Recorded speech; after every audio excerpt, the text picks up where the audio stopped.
Chers amis, Boker Tov ou Beshem Hashem, Naaseh Venatzliach. Nous sommes aujourd'hui le lundi 28 du mois d'octobre et déjà le 26 du mois de Tishri.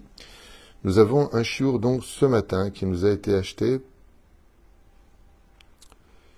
Voilà, en ce lundi 28 octobre par Sarah Riachi. Que je vous trouverai Chotar Todaraba Sarah d'avoir acheté ce shiur pour une bonne et douce année en parfaite santé pour Sarah Bat Fortune et Sandra, ainsi que toute sa famille et sa descendance.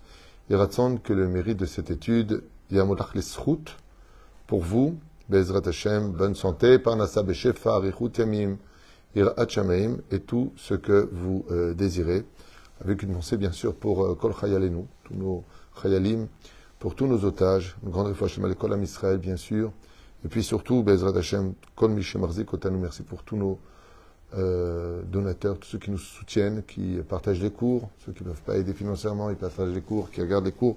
En tout cas, quoi que vous fassiez, Todaraba pour la Torah et le peuple d'Israël, que Dieu vous bénisse.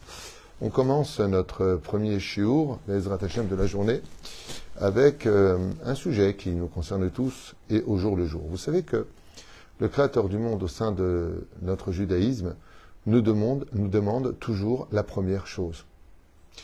Et quoi que l'on fasse, quand on est conscient de la responsabilité du judaïsme, il faudra toujours tenir compte que la première chose que nous fassions, que nous prenions, que nous agissions, doit être fait les Shem Shamaim. Et ce, que ce soit dans la pensée, dans la parole et dans l'action. Prenons plusieurs exemples. Marshavot Tovot, une bonne pensée, qui soit donc reliée au divin, donnera automatiquement des conséquences positives. Je m'explique. Même si j'ai mal agi, comme on l'enseigne dans le livre du Kuzari, où les actions du roi des Khazars au début du livre étaient mauvaises, mais ses intentions étaient bonnes.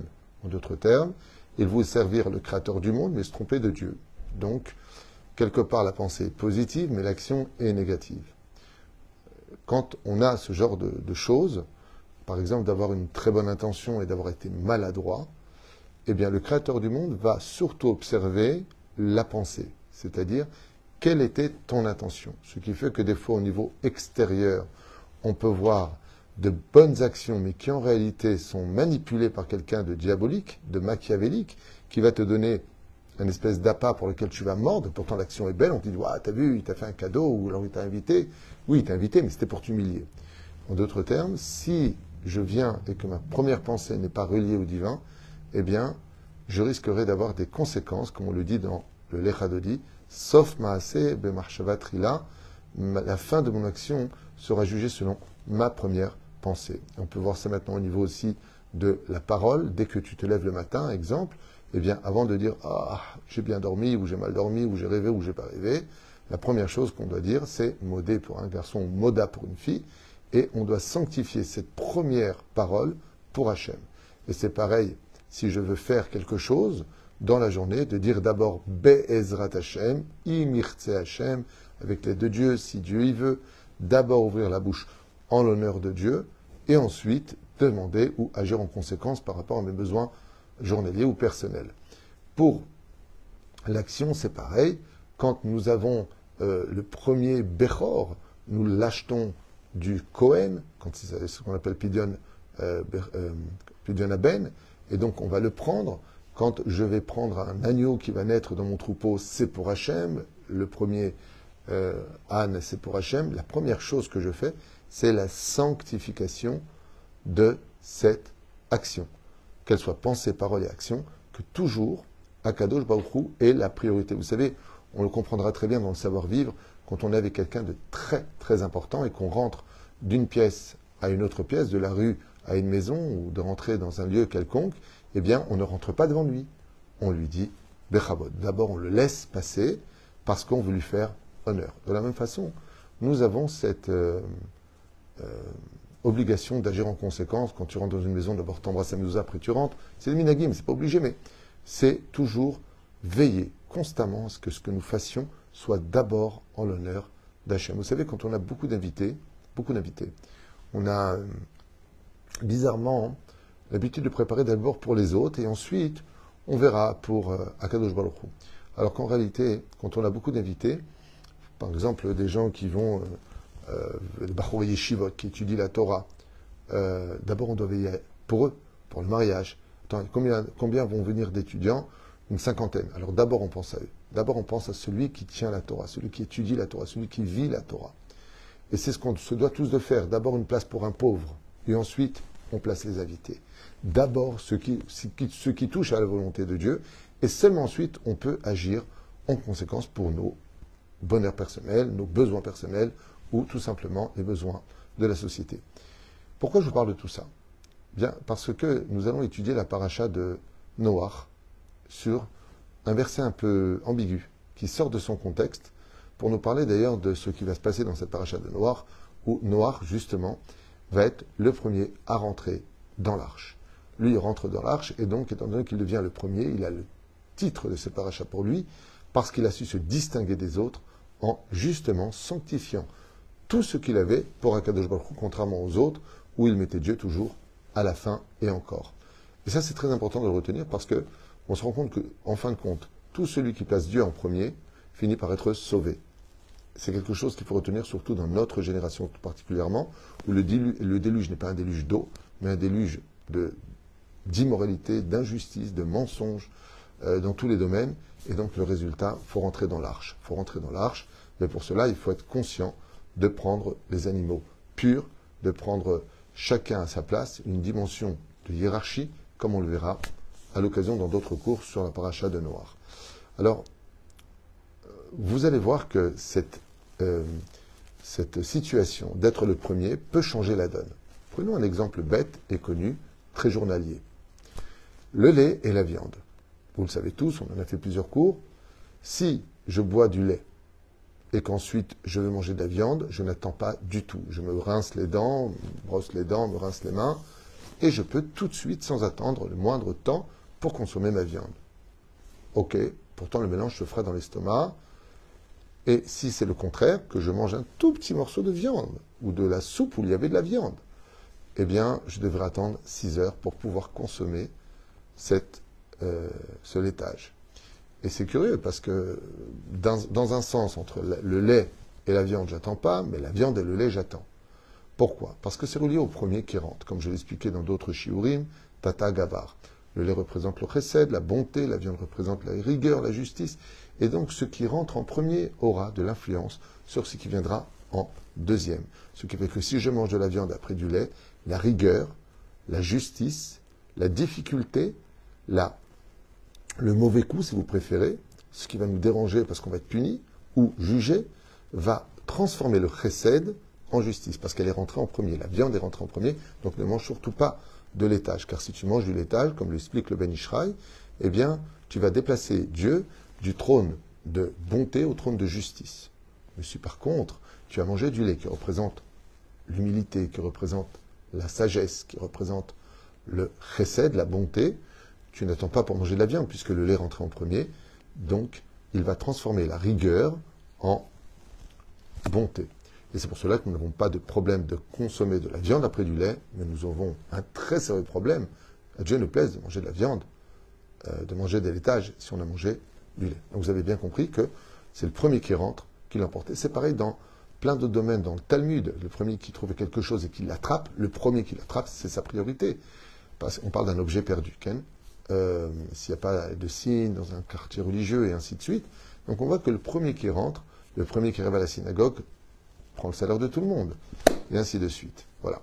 Donc on se rend compte que le chiffre premier est très important. Maintenant que vous avez compris ça, nous allons plonger maintenant dans le sujet qu'on va développer ensemble. Eh bien, quand on a un enfant, c'est une cassette vierge. Ce qu'on va mettre en premier en lui va donc avoir des conséquences très sérieuses sur l'avenir, ce qu'on appelle les bases. Donc quand on a un enfant, il va falloir lui donner, pendant toute cette période de ses premiers mois, premier âge, premières années, le summum de spiritualité et de sagesse. Une maison de joie, d'amour, de sourire. C'est très important d'inclure ça en lui, ne serait-ce que dans sa fabrication au sein du ventre de sa mère, que la maman soit souriante, reposée, pas de cris, pas d'insultes, pas de problème. Pourquoi? Pour que cet enfant grandisse avec ses premières données. Les premières données, vous savez, quand les fondations ne sont pas bien faites, on a beau construire un très bel immeuble, tôt ou tard, au moindre petit tremblement, au moindre petit détail, c'est tout l'immeuble qui va s'effondrer. Pourquoi? Parce que les fondations qui ont été construites en premier ne sont pas construites convenablement, adaptées à un temps résistant à toutes les intempéries. Et c'est pour cela que c'est très important de retenir que le premier a une place centrale au centre de l'histoire elle-même. Regardez, nous allons parler d'un livre très connu et relier ça ensuite à la paracha de Noach. Dans les 24 livres qui composent la Bible, nous avons les 12 petits prophètes. Et parmi ces 12 petits prophètes, nous avons le prophète Yona. Non pas Jonas en français, qui est un nom français, mais Yona en hébreu.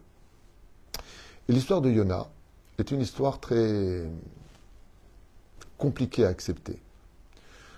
C'est l'histoire d'un prophète qui s'appelle Yona ben Amittai, qu'on lit en général à la lecture de l'Haftara de Yom Kippourim, à Mincha. Et Dieu lui demande d'aller à Ninvé, la grande ville, où là-bas se trouvent plus de 120 000 habitants qui fâchent Dieu. Dieu s'adresse à son prophète et lui dit, Yona, va à la grande ville de Ninvé et préviens-leur que dans 40 jours, donc vous voyez, ça va, 40 jours de pluie, là-bas dans 40 jours, 40 représentant le chiffre de la reproduction, du renouveau, et dis-leur que s'ils n'arrêtent pas leurs bêtises, eh bien c'est fini pour eux. Yona refuse. Et qu'est-ce que fait Yona? Il fuit Dieu. La Torah nous apprend que pour fuir Dieu, c'est pas compliqué, il faut sortir d'Israël. Et donc Yona, pour ne plus rentrer en contact avec Dieu, pour fuir le Créateur du monde, eh bien sort du pays d'Israël, rentre dans un bateau, et puis voilà qu'il va aller à Flig, le Merchakim, il veut fuir, il veut aller à Tarshish, comme ça nous dit le texte. Et qu'est-ce que fait Hachem on va dire comme ça en français, c'est-à-dire que là-bas il n'y a plus de klita, ici il y a une klita. C'est pour ça d'ailleurs que quand on prie à Paris, à Londres ou ailleurs, on se tourne vers là où il y a de la klita. Pour parler à Dieu, on se retourne vers Jérusalem. Là-bas c'est le centre de la... il y a la Wi-Fi, on va dire ça comme ça. Et donc qu'est-ce que fait Yona? Il fuit, il n'a pas envie. Pour plusieurs raisons qui concernent le livre de Yona, que j'ai déjà expliqué dans d'autres cours que je vous invite à aller voir. Mais là où ça devient intéressant, c'est que Yona est ramené ensuite sur le rivage de Yafo, vomi par la fameuse baleine, non pas Pinocchio et Geppetto, mais on parle de Yona, qui est vomi par la baleine, qui a été avalé dans les eaux et puis il vomit, et puis en fin de compte, il va accepter d'aller à Ninvé. Là-bas se trouve un roi qui, selon Rabbi Eliezer, ne serait autre que ou la réincarnation du roi Pharaon de l'époque de Moïse, ou Mamash lui-même, qui aurait été béni malgré tout, puisqu'il aurait fait tchouva dans la mer Rouge. Selon certains commentateurs, comme explique Rabbi Eliezer, qui dit que le roi de Ninvé, c'était Pharaon lui-même. Mais le Zohar nous apprend que Yona ressemblait comme 2 gouttes d'eau à Moshe Rabbeinu. Puis voilà que ce livre-là vient nous révéler quelque chose qui est inacceptable au niveau de l'esprit. C'est que le prophète Yona arrive dans la ville de Ninvé, il n'y a pas de réseaux sociaux à l'époque, sa voix se déporte dans toutes les rues et les villes, quartiers de Ninvé, ce pays en d'autres termes, et puis le roi fait tout de suite teshuva. Alors le roi, on peut comprendre qu'il fait teshuva parce qu'on va dire qu'il est intelligent, non pas comme Nimrod qui est complètement stupide d'essayer de lutter contre Dieu après le déluge. Il faut vraiment être bête, tu prends une tannée pareille, après tu vas encore faire des bêtises. Non. Le roi fait teshuva. Alors on va dire la reine elle fait teshuva, on peut encore l'accepter parce que la reine est soumise aux ordres du roi. Ok, très bien. Mais tous les ministres font teshuva. Ils respectent tout de suite les 7 lois noachides. Tous les enfants du royaume font teshuva, et le texte va encore beaucoup plus loin. Les animaux font teshuva. En quoi ça s'exprime? Eh bien, l'âne ou la vache ou le taureau qui était en train de brouter de l'herbe du voisin, donc qui broutait de l'herbe qui n'appartenait pas à son propriétaire, ça a cessé immédiatement de brouter cette herbe-là et est reparti dans son champ. Un animal qui aurait été en train de grignoter chez une personne, par exemple une souris qui grignotait du fromage chez une personne, eh bien cette souris a immédiatement arrêté de voler cette nourriture qui n'était pas la sienne, par instinct animal, et a cessé de consommer cela. Et là par contre on dit, mais attends, je ne comprends pas. Si je réfléchis un petit peu, imaginons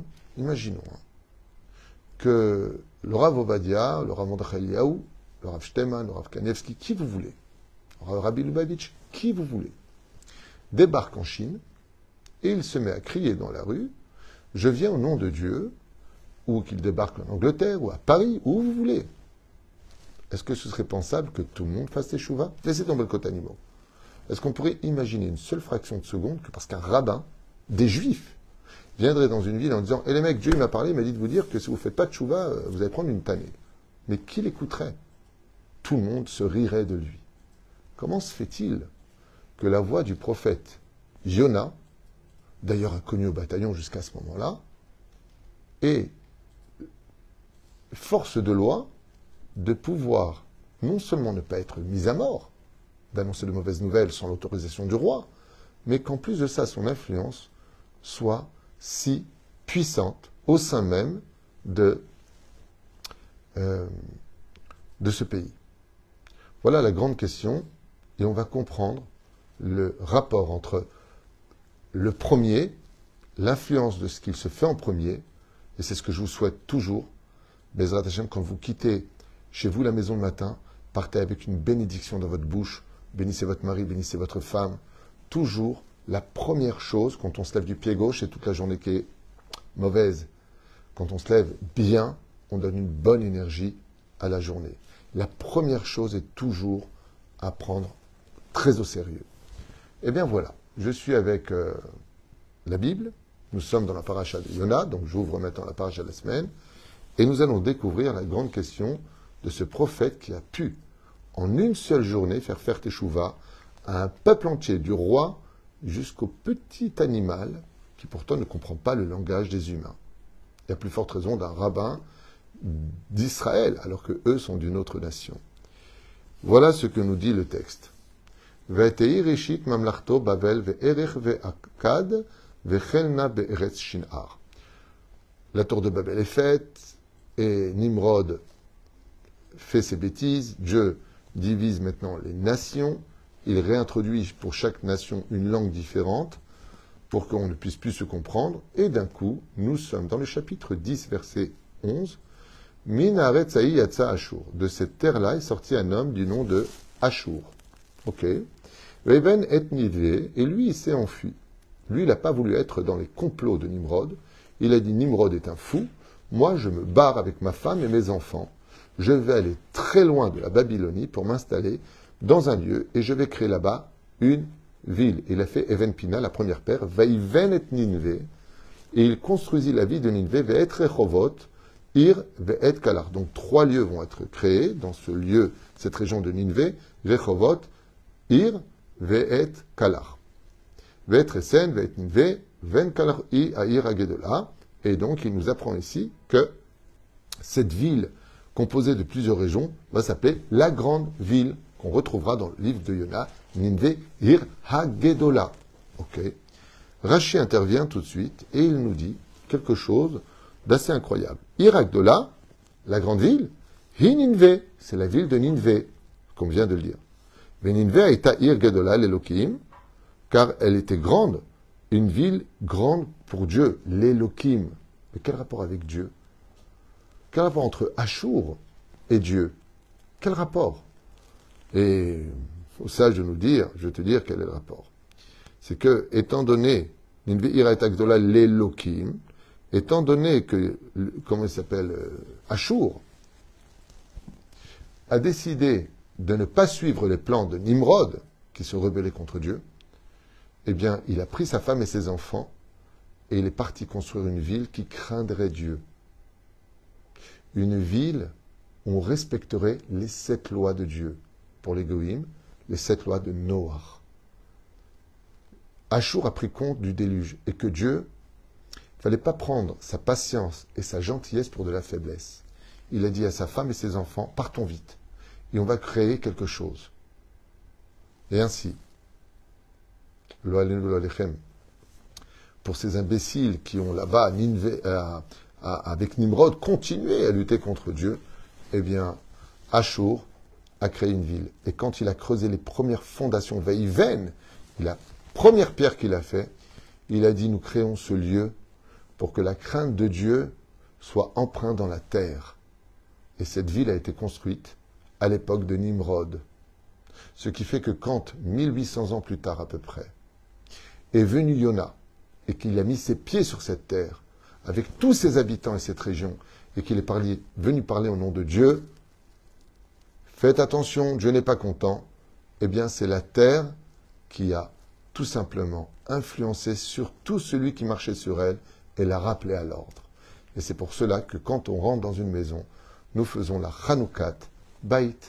Dès que tu rentres, tu fais la Hanoukat Bait. Éduque la maison en premier. Si les fondations sont faites pour l'honneur d'Hachem, eh bien sache que les murs de ta propre maison t'aideront à éduquer tes enfants à rester sur le chemin de la Torah. Tout comme Ninvé est venu beaucoup plus tard, rappelant l'ordre divin, étant donné que la première pensée de la ville de Ninvé avait été construite pour respecter la volonté de Dieu, eh bien même si le temps passe, la terre par contre, elle, étant donné que la première pensée était pour craindre Dieu, interviendra et t'aidera, Bezrat Hashem, pour sanctifier les choses quand elles n'iront plus sur le droit chemin.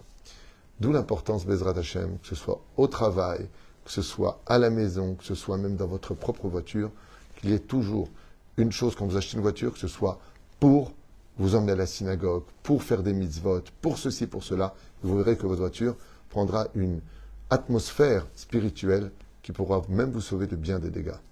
Chez Niskeli Shod Benechamot, vous avez marqué Sakou, mauvaise connexion, je ne peux rien faire de plus, je ne sais pas. Tout a l'air parfait ici. Je suis désolé, j'espère que l'enregistrement sera au top. Kol Tuv Velitrot, Yom Sameach Lekol Am Israël.